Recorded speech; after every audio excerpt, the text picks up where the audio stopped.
准备一把嫩豆角，用清水先洗干净。水开后加入食用盐和食用油，下入豆角，焯水1分钟左右，烫一烫，这样颜色会更碧绿。烫好后用漏勺捞出来，再放到凉水里面泡一泡，这样颜色会更翠绿一些。不烫手的时候，控水捞出，并甩掉多余的水分，然后把它切成碎点的末，装到一个大碗里。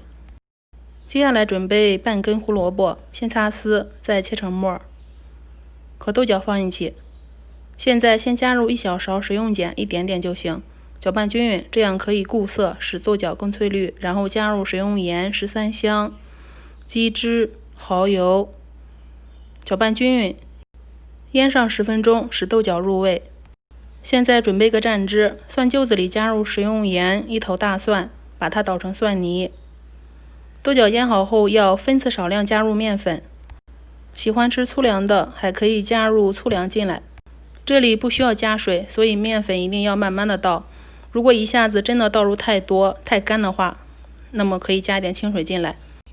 最后把它团成比较结实的小面团，然后用拇指旋出一个小窝窝，像这样，大小跟乒乓球差不多，放到不粘的笼垫上。水开上锅，开大火蒸8到10分钟，再关火焖1分钟。趁这个时间把煮熟的鸡蛋捣烂。做窝窝头我最喜欢蒜泥鸡蛋汁的蘸料了，再把蒜泥加进来，然后加入生抽，喜欢吃酸的又加一点醋进来，最后再加入小磨香油，搅拌均匀就可以了。豆角窝窝也已经蒸熟了，哇，这个颜色也太漂亮了。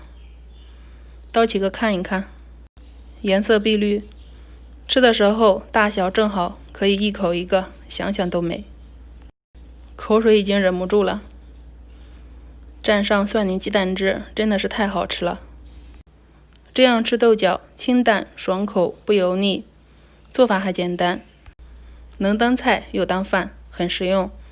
我是阿胖，喜欢的话可以试试哦。谢谢您的观看。